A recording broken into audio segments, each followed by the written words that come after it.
자, 하나님 말씀을 봉독하겠습니다. 신약성경 에베소서 6장 18절부터 24절입니다. 찾으시면서 자리에서 일어서시겠습니다. 에베소서 6장 18절부터 24절 신약성경 316쪽입니다. 교독하시겠습니다. 모든 기도와 간구를 하되 항상 성령 안에서 기도하고 이를 위하여 깨어 구하기를 항상 힘쓰며 여러 성도를 위하여 구하라. 또 나를 위하여 구할 것은 내게 말씀을 주사 나로 입을 열어 복음의 비밀을 담대히 알리게 하옵소서 할 것이니 이 일을 위하여 내가 쇠사슬의 메인 사신이 된 것은 나로 이 일에 당연히 할 말을 담대히 하게 하려 하심이라. 나의 사정 곧 내가 무엇을 하는지 너희에게도 알리려 하노니 사랑을 받은 형제요 주 안에서 진실한 일꾼인 두기고가 모든 일을 너희에게 알리리라. 우리 사정을 알리고 또 너희 마음을 위로하기 위하여 내가 특별히 그를 너희에게 보내었노라. 아버지 하나님과 주 예수 그리스도께로부터 평안과 믿음을 겸한 사랑이 형제들에게 있을지어다. 같이 읽습니다. 우리 주 예수 그리스도를 변함없이 사랑하는 모든 자에게 은혜가 있을지어다. 아멘. 네, 앉으시겠습니다. 자, 우리가 지난주에 우리 신자들이 입어야 될 하나님의 전신갑주 여기에 대해서 배웠습니다. 자, 이 전신갑주는 무엇인가? 군사가 입는 전투복이죠. 사도 바울이 살던 AD 1세기 로마 군인의 모습에 비유한 장면이 되겠습니다. 6장 13절에서 그러므로 하나님의 전신갑주를 입으라 이렇게 명령하죠. 그 자세한 내용을 보자면 머리는 구원의 투구고 가슴은 의의 흉배, 의의 호심경이고 허리띠는 진리의 벨트고 군화는 평안의 복음이고 그리고 왼손에 들린 방패는 믿음의 방패고 그리고 오른손에 유일한 공격용 무기인 성령의 검이 장착되어 있습니다. 그래서 이런 전신갑주를 입은 상태에서 이제 우리가 해야 될 일이 무엇인가? 이제 공중의 권세 잡은 자인 사탄과 늘 싸우면서 살아가야 될 것입니다. 자, 이것이 바로 우리가 지난주 배운 내용입니다.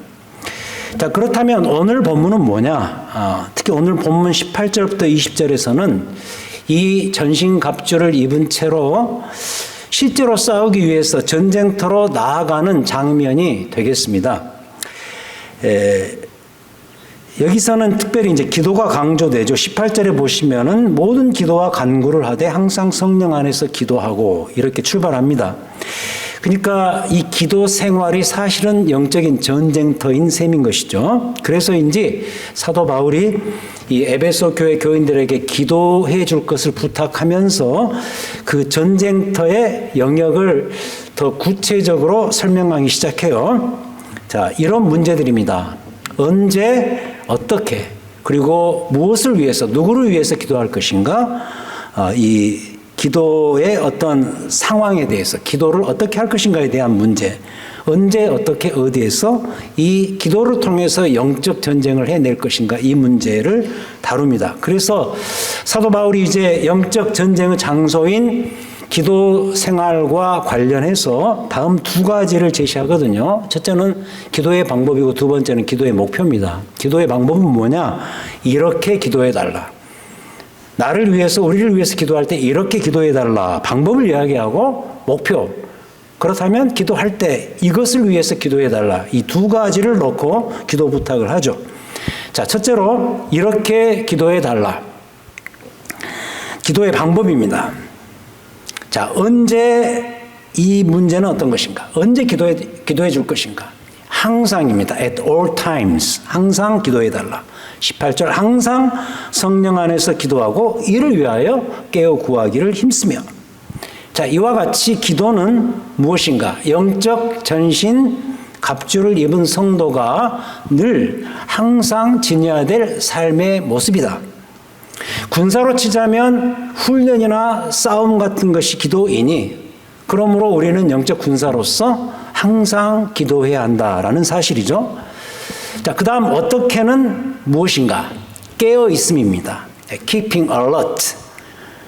깨어서 기도하라. 군사가 싸울 때 정신을 바짝 차려야 되는 것처럼 기도도 그래야 된다. 이런 가르침이죠. 여러분 그렇지 않습니까? 특히 이제 운동이 그런데 연습과 훈련을 잘해서 모든 것이 다 몸에 익숙해져 있다. 그래서 다 되는 게 아니죠. 익숙해져 있어도 실제로 운동을 하는 그 순간에 정신을 바짝 차리지 않으면은 안 되는 것이 바로 실전입니다. 저도 이제 테니스를 치니까 이 시합을 또 열심히 하거든요. 이제 시합을 할 때 보면은 딴 생각을 할 때가 있어요. 뭐 이런 거겠죠. 이제 같이 치는 파트너 상대 왜 그런 데 신경을 쓰는지 모르겠지만 신경이 쓸 때가 있어요. 왜 저 사람 오늘 패션이 저러는 거야? 뭐 이런 거. 그리고 뭐 날씨가 왜 이래? 이 날씨라는 이 조건은 다 같지 않습니까? 뭐 그날 뭐 골프를 못 쳤다든지 테니스를 좀 잘 못 치면은 날씨 때문에 망가졌다. 뭐 바람이 많이 불어서 그런다 그러지만 조건은 똑같지 않습니까? 상대도 마찬가지죠. 뭐 이런 데 신경 쓰면 안 된다는 것이죠. 그리고 뭐 특히 이런 거죠. 오늘 아침에 약을 먹고 왔어야 되는데 약 먹은 거 잊어버렸다. 뭐 이런 거. 예. 이런 딴 생각들 하고 있으면요. 그러다가 나도 모르는 사이에 실수를 연발하고 평소 연습한 대로 되지 않고 이렇습니다. 그때 그 순간 할 일은 뭐죠? 다시 정신을 바짝 차리는 거죠. 그랬을 때 경기력 회복에 도움이 되죠. 자, 그래서 이 말이 맞는 말이죠. 깨어서 구하기를 항상 힘쓰라. 그래서 우리는 영적 군사로서 이 두 가지, 깨어서 항상 기도해야 된다. 이런 가르침이 우리들에게 주어집니다. 그럼 그 다음 두 번째로 기도에 있어서 누구와 무엇의 문제입니다. 어쩌면 우리의 기도 생활에서 가장 중요한 문제가 아닐까 싶습니다. 무슨 뜻이냐면 사도 바울이 에베소 교회 교인들에게 이 기도 부탁을 하고 있는데 당신들이 항상 깨어서 기도해야 되는 것은 맞는 얘기지만 그렇다면 무엇을 위해서 기도해 달라는 것인가? 바로 이런 문제인 것이죠. 그 다음 본문 19절부터 20절이 여기에 대한 내용입니다. 19절 보시기 바랍니다. 또 나를 위하여 구할 것은 내게 말씀을 주사 나로 입을 열어 복음의 비밀을 담대히 알리게 하옵소서 기도해 줄 것이니 그 이야기죠. 20절 연장합니다. 이 일을 위하여 내가 쇠사슬에 매인 사신이 된 것은 나로 이 일에 이 복음 비밀을 전하는 일에 당연히 할 말을 담대히 하게 하려 하심이라. 자, 그러니까 잘 보십시오. 이게 기도 부탁의 내용이에요. 그렇다면 이 내용이 뭐냐?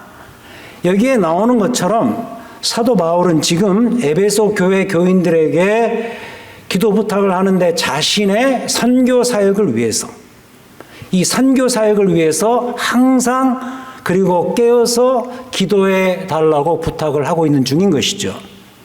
그렇다면 보십시오.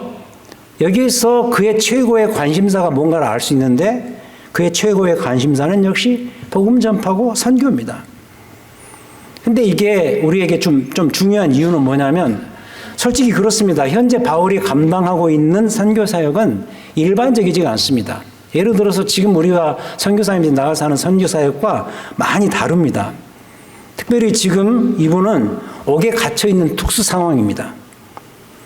옥에 갇혀 있는데 그런데도 그가 부탁하는 기도 제목을 보면은 이런 유사한 상황에 있는 지금의 선교지에서 구하는 특별 기도 제목과는 그 내용이 사뭇 다릅니다. 뭐 예를 들자면 지금 어떤 선교사님이 복음을 전하다가 옥에 갇혀 있다면 이렇게 기도 부탁을 할 것입니다. 빨리 감옥에서 나오게 해달라든지 감옥에서 잘 견디게 해달라든지 이런 것들 이게 일반적이지 않습니까? 근데 이런 것들 대신에 사도 바울은 옥에 갇혀 있는 상황에서 마저도 자신의 입을 열어서 복음의 비밀을 담대히 알리게 해달라는 식의 부탁을 하고 있는 것이죠. 가장 우선적으로. 심지어 그는 뭐라고 말하는가? 20절에서 그랬죠. 자기가 옥에 갇힌 이 상황 자체가 복음을 나누기 위한, 복음의 전진을 위한 하나님의 특별한 준비 과정이었던 것으로 이해를 하고 있어요. 여러분 이러하니 놀랍지 않습니까? 이분의 관심사가 어디에 쏠렸는지 쉽게 알 수 있는 그런 대목입니다. 자, 그래서 이를 볼 때 다시 돌아가서 이 하나님의 전신갑주를 입은 영적 군사의 주요 임무는 무엇이냐? 두 가지입니다. 기도 생활과 말씀 생활입니다. 왜냐하면 우리의 삶의 현실이 실제로 이 두 가지의 영역과 관련되는 전쟁터이기 때문입니다. 우리의 삶이 전쟁터라고 한다면 이 전쟁터에서 우리는 이 두 가지를 가지고 살아갈 수밖에 없다는 것이죠. 특히 신자들은. 그런 점에서 성도의 기도 생활은 신앙의 방법이고요. 말씀 생활은 신앙의 목표예요. 오늘 이 말씀에서도 그러잖아요. 늘 항상 깨어서 기도를 해야 되는데 그것의 최종 목표가 뭐냐?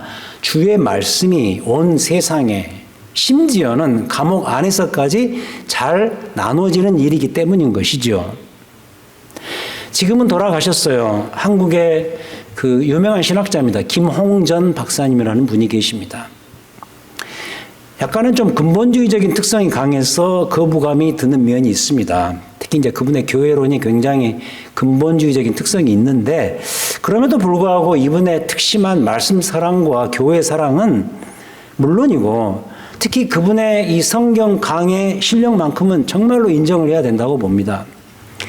그분이 평소에 매우 강조했던 바가 뭐냐면 말씀과 기도는 우리 신앙생활에 매우 중요한, 가장 중요한 방편이다. 이런 이야기를 많이 하셨습니다.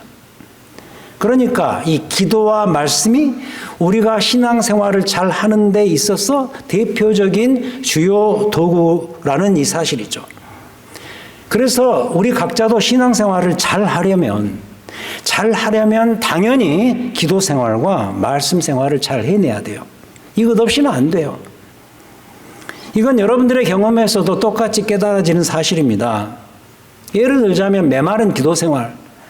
여러분들의 삶이 굉장히 마른 땅을 팍팍 긁는 것 같은 메마른 삶으로 번져가고 있다면 분명코 말씀드리는데 여러분의 기도 생활에 문제가 있는 거예요. 기도 생활이 메말라가고 있는 거예요. 꾸준하고 풍성하지 못한 말씀 생활은 우리의 삶을 엉뚱한 방향으로 이끕니다.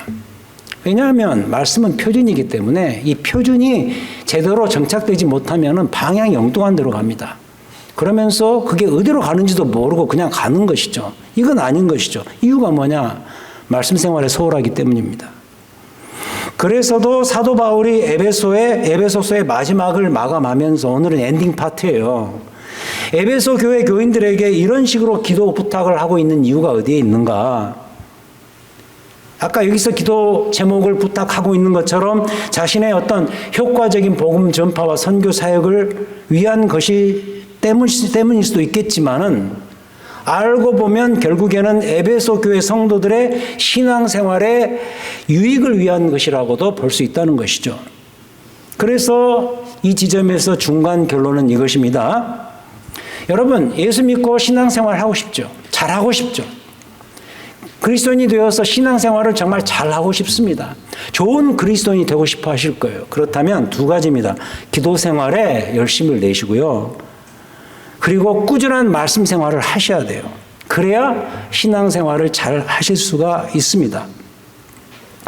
저는 최근에 이 복음 중심의 삶이라는 설교를 들은 적이 있습니다. Gospel Centered Life. 그분의 이제 정확한 제목은 Gospel Shaped Life. 이게 무슨 말이냐면 참 인상적인 설교였는데 여러분 잘 아시는 팀 켈러 목사님 설교입니다. 유튜브를 통해서 제가 들었습니다만은 이 삶의 특징은 뭐냐면 내가 복음을 비롯해서 어떤 다른 것을 주도하지 않습니다. 복음이 나를 주도합니다. 복음이 나의 삶을 이끄는 것이죠. 거기에 나는 따라가는 것이죠. 이게 바로 Gospel Centered Life, 복음 중심의 삶인 것이죠.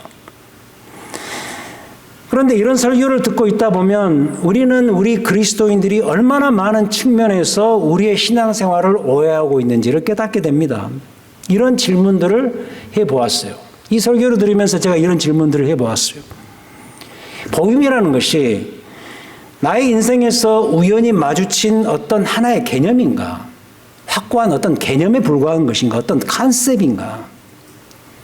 내 인생의 한 코너를 한순간 자극하는 그저 a better life, 더 나은 삶을 위한 어떤 도구에 불과한 것인가?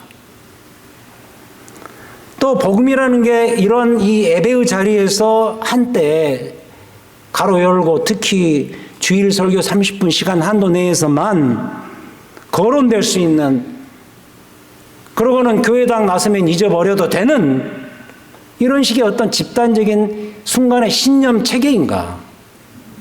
모르야 된다는 거죠. 달리 표현하면 복음은 여러분들의 인생의 중요한 참고서에 불과한가? 이 질문들에 대한 여러분들의 답변은 뭡니까? 만약에 여기에 대한 이 질문에 대한 나의 대답이 그런 것 같다라고 한다면 죄송합니다만 여러분 자신은 여전히 복음이 주도하는 삶에서 어느 정도 멀어져 가고 있음을 깨달으셔야 돼요. 그래서 다시 분명히 말씀드려요. 복음은요, 이 기독교의 복음은 일종의 어떤 심리적인 개념이 아닙니다. 어떤 사이콜로지의 일부가 아니고 어떤 필로소피 철학의 일부가 아닙니다. 또 복음은 어느 특정 그룹의 신념 체계가 아닙니다. 이 크로스포인트 교회에 모인 어떤 이 집단의 어떤 그들이 갖고 있는 어떤 신념의 체계인가 아닙니다. 복음은 뭡니까? 복음은 글자 그대로 The good news입니다. 좋은 소식입니다. Not a good news. 한 좋은 소식이 아니라 바로 그 최고의 좋은 소식입니다. 그래서 이 좋은 소식인 복음이 내 인생에 도착했을 때 내 인생을 송두리째 부수는 하나의 거대한 폭탄이란 말이죠. 그래서 복음을 만나면 내 인생에서 큰 사건이 발생하게 되어 있습니다. 어떤 사건이죠? 복음을 만나면 내 과거의 삶은 그 앞에서 완전하게 해체되고 부서지고, 그리고 부서지고 해체된 나의 인생은 이제 새롭게 다시 디자인되기 시작합니다. 복음의 주인공 되시는 예수 그리스도께서 나를 부수시고 나를 새롭게 만들어 가시는 거죠. 어때요? 복음은 이와 같이 폭탄이에요. 나를 새롭게 만드는 위대한 폭탄이고 능력이고, 그래서 다이나마이트, 두나미스, 능력입니다. 여러분 이런 복음을 만나셨나요? 아니면 이미 만나셨다면 이 복음이 현재적으로 주도하는 삶을 살고 계십니까? 근데 오늘 이 본문의 마지막을, 이 부분을 보니까 실제로 이 복음 중심의 삶을 사신 분들의 명단이 나와요. 21절 보시겠어요? 나의 사정 곧 내가 무엇을 하는지 너희에게도 알리려 하노니, 자 보세요. 사랑을 받은 형제요 주 안에서 진실한 일꾼인, 한 인물에 대한 소개를 하는데 누구건데 이분에 대한 소개를 이렇게 합니다. 사랑을 받은 형제요 주 안에서 진실한 일꾼, 이 두개고가 모든 일을 너희에게 알리리라. 22절 우리 사정을 알리고 또 너희 마음을 위로하기 위하여 내가 특별히 그를 너희에게 보내었노라. 이 두개고가 누군가? 학자들은 사도행전 21장 29절에 나오는 드로비모인 것으로 추정합니다. 이분은 어떤 분인가? 바울의 현재 복음 전파의 형편을 알리기 위해서 그 먼 거리를 불이나게 오갔던 신실한 형제고 일꾼이고, 그리고 사도 바울의 선교 동역자였습니다. 이걸 간단히 보지 마십시오. 여러분, 사도 바울이 활동하던 그 당시는 지금과는 너무나도 다른 시대라는 것을 아셔야 돼요. 지금이야 맘만 먹으면 에베소 교회가 있는 그 에베소와 사도 바울이 갇혀있는 그 로마 사이를 하루면 오갈 수가 있습니다. 비행기 타면 되고 몇 시간이고, 차나 기차를 타면 하루 온종일 쓰면 당도할 거리가 아닐까 싶습니다. 하지만 그때는 다 모였어요. 도보였습니다. 걸어다녔습니다. 잘해야 마차였을 것입니다. 아마 돈 많은 사람이 아니었으니까 걸어갔을 확률이 많습니다. 길도 지금처럼 좋지가 않고 매우 위험하고 숙식에 보장이 되지 않고 최소한 몇 주는 걸리는 그런 거리인데, 이 두기고가 바울과 에베소 사이를 오가면서 서로의 소식을 알리는 그 역할을 했어요. 이 사람 자체가 소식이었어요. 그런 시대, 그런 분위기가 바로 그때였습니다. 이러하니 이 두기고 이분 얼마나 사도 바울의 표현처럼 진실한 일꾼인가. 문맥적으로 볼 때 그분은 그리스도의 영적인 군사였고, 이미 말씀드린 바 있는 이 복음 중심의 삶을 사는 대표적인 인물이 아닐까. 그러나 여기서 그치지 않아요. 아니요, 그치지 않아요. 더 맞아요. 우리가 냉면집 가면 뭐 하죠? 맛있으면 마지막에 뭐 하죠? 냉면살이 추가요 하잖아요. 추가요. 이러듯이 우리도 이 지점에서 여기 한번 추가요. 이렇게 외쳐야 마땅하다고 봐요. 복음 중심의 삶을 사는 형제이자 일꾼 리스트에 추가될 그런 인물들, 아니 추가되어야 될 마땅한 인물들 더 있어야 된다는 거죠. 그럼 그가 이 문맥상으로 누굴까? 지금의 이 편지를 받아야 되는 에베소 교회 교인들인 거예요. 그것이 바로 그 다음에 나오는 23절, 24절이에요. 마지막 인사말이죠. 아버지 하나님과 주 예수 그리스도께로부터 평안과 믿음을 겸한 사랑이 형제들에게 있을지어다. 우리 주 예수 그리스도를 변함없이 사랑하는 모든 자에게 은혜가 있을지어다. 그러니까 결론이 이거예요. 이 글을 쓰는 사도 바울 입장에서는 이 편지를 받을 에베소 교회 교인들도 함께 이러한 복음이 주도하는 삶, 복음 중심의 삶이 어떤 것인가를 동일하게 체험하고 깨달을 수 있기를 간절히 원했던 거예요. 그렇다면 이 점이 바로 에베소서가 기록된 최종 이유예요. 이 에베소서가 바울 자신을 위한 그런 책입니까? 그런 편지입니까? 아니잖아요. 결국은 이 편지를 받을 이 교회를 위해서 작성된 게 이 편지예요. 그럼 보세요. 에베소서는 결국 누구를 위한 것인가? 이 편지를 받을 에베소 교회 교인들을 위한 것이었단 말이죠. 이 에베소서 전체에 나오는 내용, 더 가깝게는 인전 문맥인 하나님의 전신갑주를 입은 영적 군사로서의 삶이라든지 이 표현처럼 복음 중심의 삶을 사는 이런 주제라든지 이런 것들은 결국 뭐냐? 이 편지를 받을 에베소 교회 교인들을 위한 것들이라고 말할 수가 있어요. 결국은 그들을 위한 거예요. 그럼 여기서 끝낼 것인가? 그럼 보세요. 우리는 여기서 또 한 번 외쳐야 돼요. 냉면살이 추가요 하듯이 또 외쳐야 돼요. 바로 이 자리에 계신 여러분들입니다. 이 자리에 계신 우리 모두가 다 이 일에 추가되어야 될 마지막 주인공들이다. 이 에베소서의 1차 독자가 에베소 교회 교인들이었다고 한다면 2000년이 지났지만 이 책이 지금 우리에게 주어진 그 이유는 무엇 때문인가?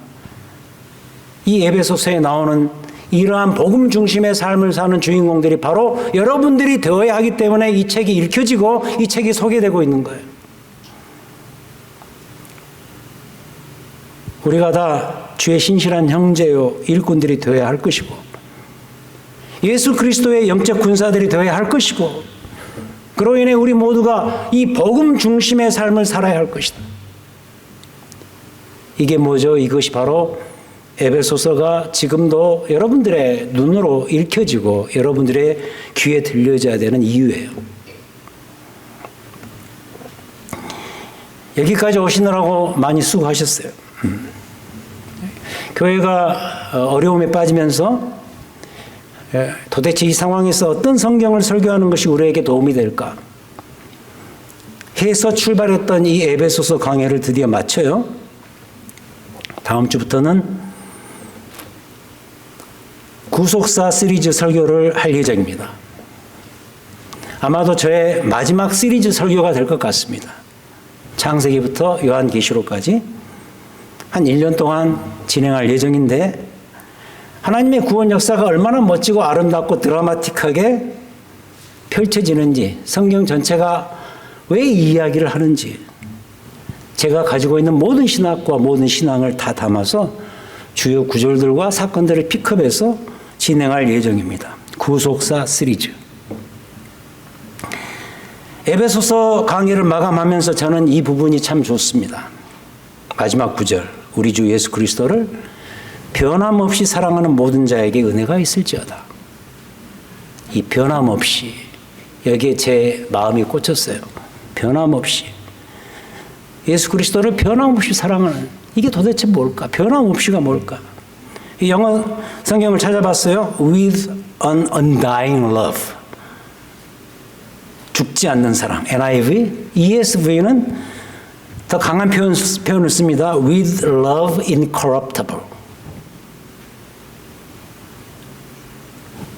부패하지 않는 사랑, 썩지 않는 사랑, 영원한, 죽지 않는, 식을 줄 모르는, 변함이 없는, 그치지 않는 불멸의 사랑.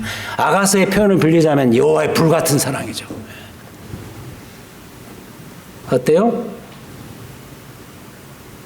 여러분들의 주님을 향한 사랑이 이래야 되지 않을까요?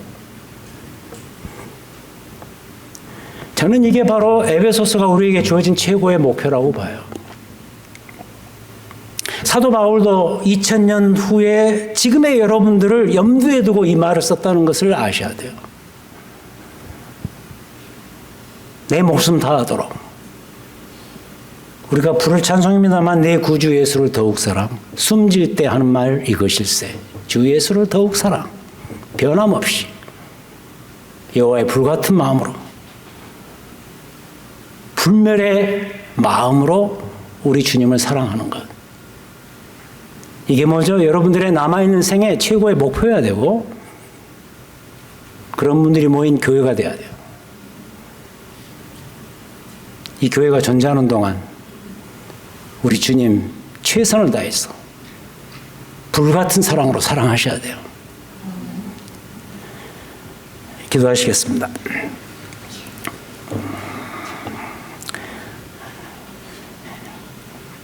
하나님께서 베풀어 주신 이 소중한 성경 에베소서, 하나님께서 그리스도를 통해서 베푸신 구원의 영광과 찬란함을 노래하고, 그리고 거기에 응답해서 살아가는 삶의 소중함, 교회의 성숙되어짐, 이런 것들을 우리가 이 책을 통해서 배웠는데 그저 머리로 채우고 지나가는 시간이 되지 않았으면 합니다. 하나님 도와주시옵소서. 마지막 이 결론, 우리 주 예수 그리스도를 변함없이 사랑하고 주께 충성하며 주의 복음의 영광을 온 세상에 알리는 데 쓰임받는 그러한 내 자신의 삶, 우리의 교회 되기를 간절히 소원합니다. 주 예수 그리스도를 변함없이 사랑하는 우리 모두가 될 수 있도록 인도해 주시옵소서. 예수님 이름으로 기도하였습니다. 아멘.